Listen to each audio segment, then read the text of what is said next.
Netflix has always amazed us with its amazing content.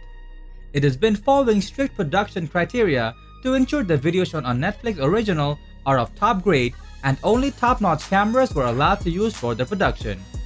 But as it grows big, Netflix starts to realize that it has to approve some low budget too to keep up with the market trend. Recently, Netflix has published a list of cameras that are approved for shooting its original content. Among all the content, Panasonic BGH1 has been spotted as the cheapest option available that can be used as a primary camera for shooting Netflix content. In this video, we are going to talk about what's in the Panasonic BGH1 and also the Netflix instruction about how to use it in the original production.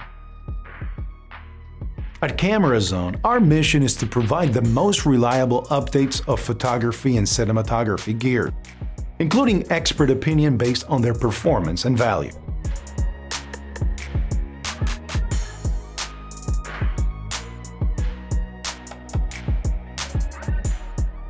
It is amazing to see how technology evolves with time. With the boom in online services, many possibilities become real which were otherwise thought impossible. Streaming service is one of those services that has done wonders in the entertainment industry, and Netflix is a familiar name in this sector. Established in 1997, Netflix remains the market leader in this sector. As the market is growing, more players are entering the market day by day. Now, Netflix's position in the market is facing fierce competition from giants like Disney+, Amazon Prime, Hulu, HBO, CBS, YouTube TV, and many others. So how does Netflix stand against the competition? Well, it has adopted some strategies to help up its appeal in the market. One of the strategies is coming up with more content. Though previously, Netflix maintained high standards for the cameras it selected for its original production, it had to approve some mid and lower-end movie cameras so that quality content made by indie and other low-budget filmmakers can also be included. This strategy has led to increasing popularity for its original independent movies. As these movies are produced outside the major film studio system, they usually don't have the budget to shoot with high-end rigs and camera setup, and Netflix recognized this issue by approving cameras that favored those small production houses. Except some special cases, 90% of the whole clip must be captured with those approved cameras.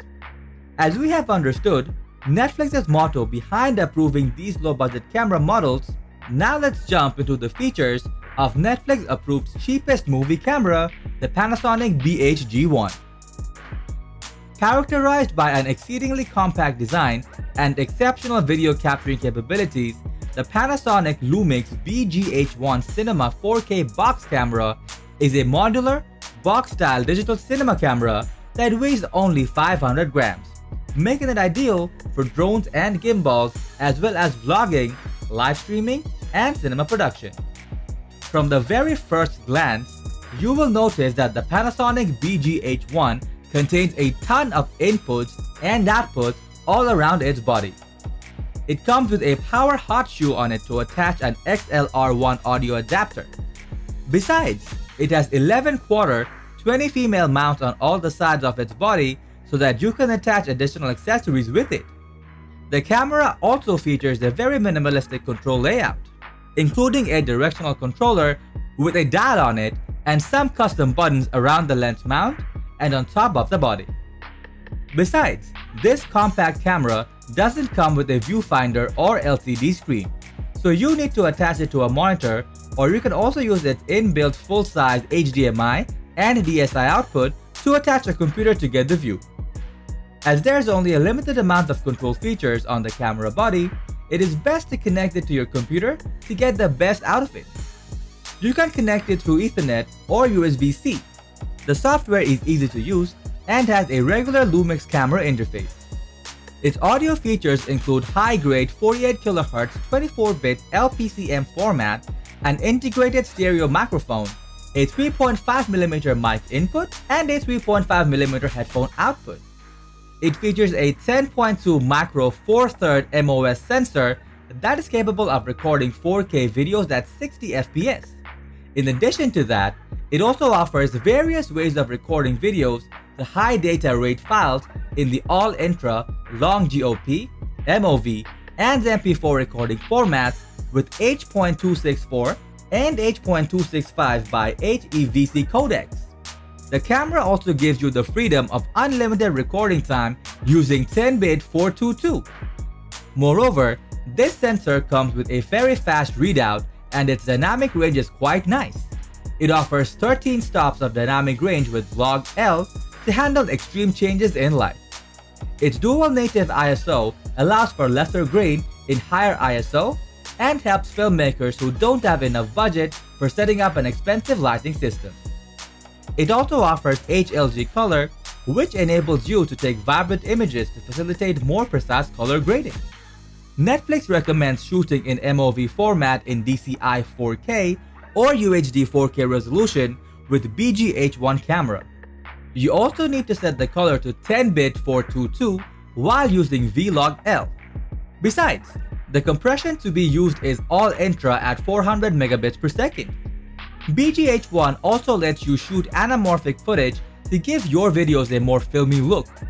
For anamorphic production, Netflix recommends using the Academy 4:3 ratio with 4K 60 exact frames per second. You also have to use 8-bit color recording with a 420 chroma subsampling rate.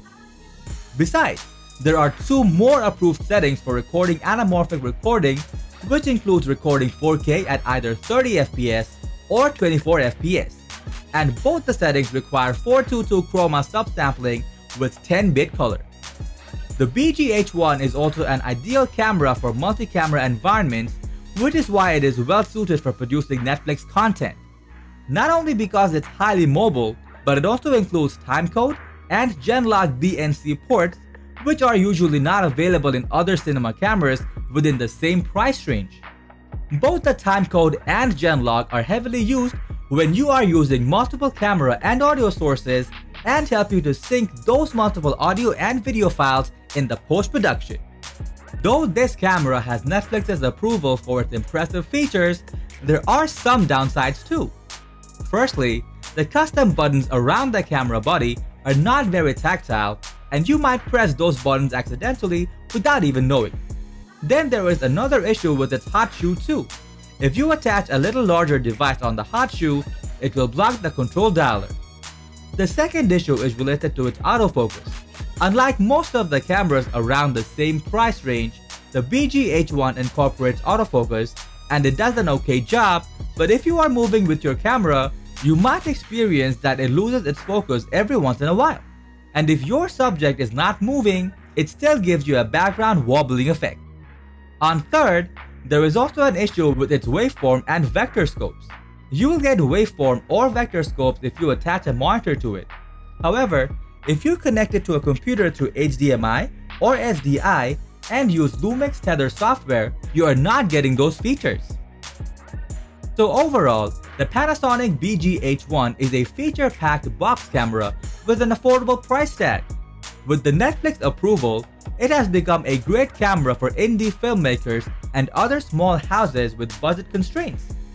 We are hoping to come up with more videos on budget-friendly Netflix-approved cameras so that you can get a clear picture of what Netflix requires and how to fulfill those requirements within your budget.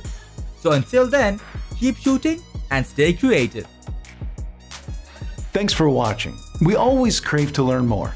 If you think we missed a product or another needed to add, we'd love to hear yours.